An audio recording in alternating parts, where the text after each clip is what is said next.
This is the WJTS News. In tonight's news, Barry's building project is set to take the next steps forward. Huntingburg held their city council meeting last night. Lagodi finalizes the addition of a school resource officer. Kurt Guzel will be in with sports, and for tonight's Inform, Bill Potter speaks with the chair and vice chair of the Patoka cleanup efforts. All this to come up next on the WJTS News.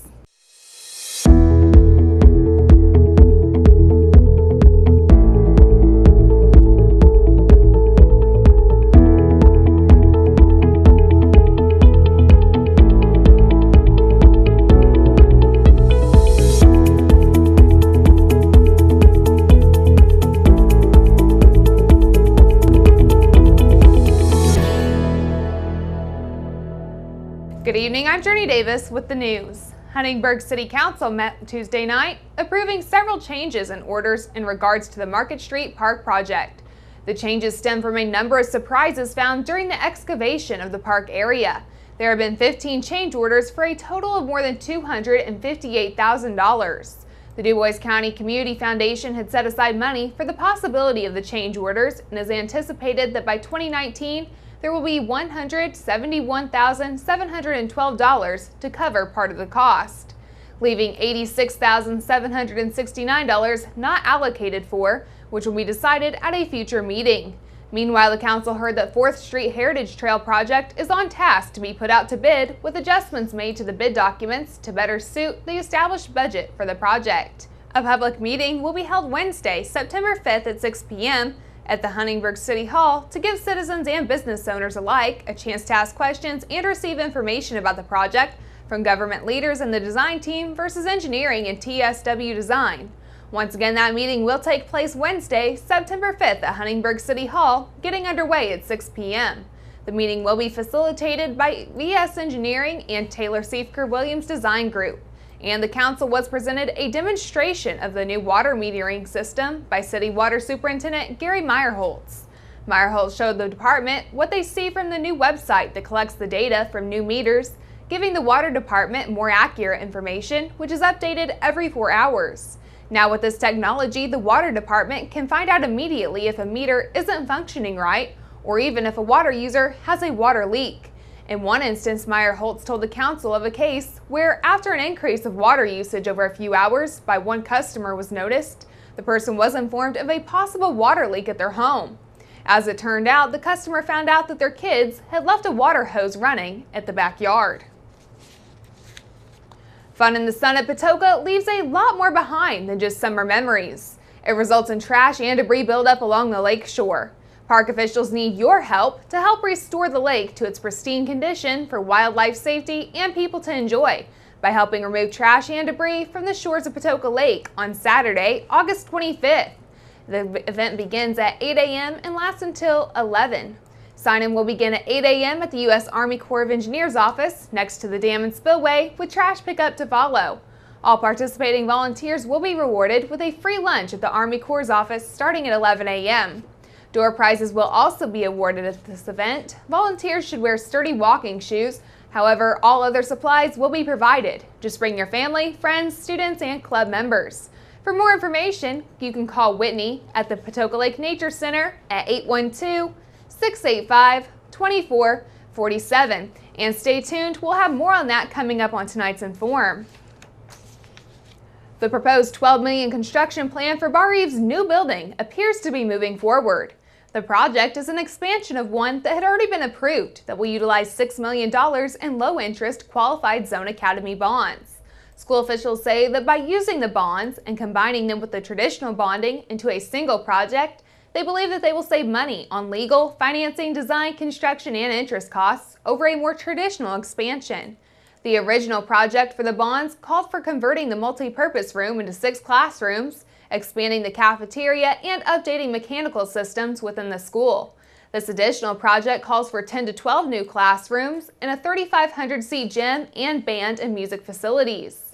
School officials are yet hoping to sell bonds this year. If they are sold, the construction is expected to begin in the spring and hopefully wrap up by August of 2020. The agency overseeing the Spencer County Animal Control Shelter in Christine said it has adopted new policies and procedures after reports that animals were frozen alive as a form of euthanization. The Spencer County Animal Control Board on Tuesday released a statement after a former shelter employee came forward with allegations. In the statement sent through a law firm, the Spencer County Animal Control Board stated that the mission of the shelter is to provide a facility for the humane care and treatment of stray and unwanted domesticated animals. The statement continues saying the board acknowledges that actions have occurred that are fundamentally opposed to that mission. The board said it has carefully reviewed its policies and has adopted new policies and procedures to address these unacceptable actions. The lead investigator in a case involving the Spencer County Animal Shelter said a handful of witnesses have confirmed that the shelter euthanized animals on at least 2 different occasions by freezing them alive. Spencer County Sheriff's Detective Chris King said 4 kittens were frozen during one of those instances. Authorities are unsure of the total number of animals euthanized in this manner. King and Spencer County Deputy Prosecutor Tom Pooley says that this investigation will be taken on by the state, citing conflict of interest in one county entity investigating the other. Indiana State Police likely will be taking on the investigation, but authorities say that will not be known for a couple more days or a week. A former employee said her director asked her to euthanize animals on multiple occasions by freezing them alive. The employee said her director and Spencer County Animal Control Officer Christina Payne asked her to put the kitten in the freezer. Bridget Woodson said the first time she was given the option to put it in a bag and put it in the freezer without sedation. After she refused, she said she was asked yet again when another cat at the shelter was hit by a car. Woodson said she then went to board members and, after not seeing any action being taken, she resigned.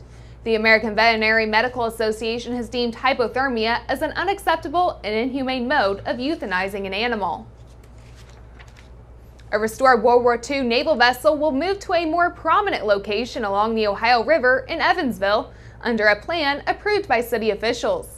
Construction is expected to start this fall on a $2.8 million project to prepare the former site of the Tropicana Evansville casino boat to become the dock site of the LST-325 troop landing ship.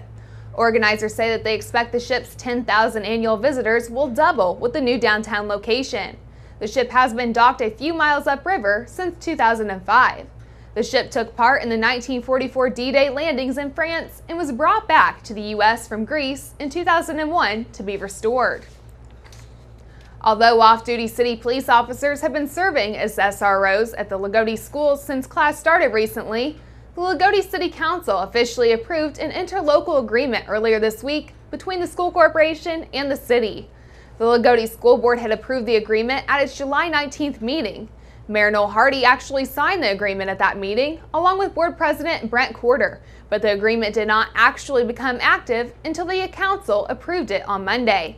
According to the agreement, school resource officers will work at the 2 Lagodi schools from 7:30 a.m. to 3:30 p.m. on all days the school is in session and students are present. All officers serving in this capacity must be trained and certified as SROs. The SRO will be armed at all times while on school property or while attending school functions. The city will allow school resource officers to utilize a patrol car, uniform, firearms, and other law enforcement equipment. The city will also provide fuel, maintenance, upkeep, and insurance for the patrol car. SROs will be provided 1 free school lunch daily, so the officer will be visible and available to students in the cafeteria. Officers will be paid $20 per hour while working as an SRO. The agreement calls for the city to pay $15,000 during the 2018-2019 school year to cover the expense of this program. Memorial Hospital and Healthcare Center is offering Creating Hope sessions on the first and second Tuesday of each month from 5:30 till 7:30 p.m. The next sessions will be held on Tuesdays, September 4th and September 11th. These sessions are designed for cancer patients, their families, and caregivers. Art materials and an instructional book will be available at each session. No previous art experience is needed. Creating Hope is an Indiana-based nonprofit organization that uses creative expression as a coping mechanism for patients facing cancer. Creating Hope sessions are free and are held in the Longifoos Cancer Center conference room at the Dorbit Street entrance of Memorial Hospital, 800 West 9th Street in Jasper. For more information about this class, you can visit Memorial's website at www.mmh.org. mhhcc.org and click on Classes and Events, or call the Longy Foos Cancer Center at 812-996-7488. A guidance counselor at an Indianapolis Catholic school could lose her job after administrators learned that she was married to a woman.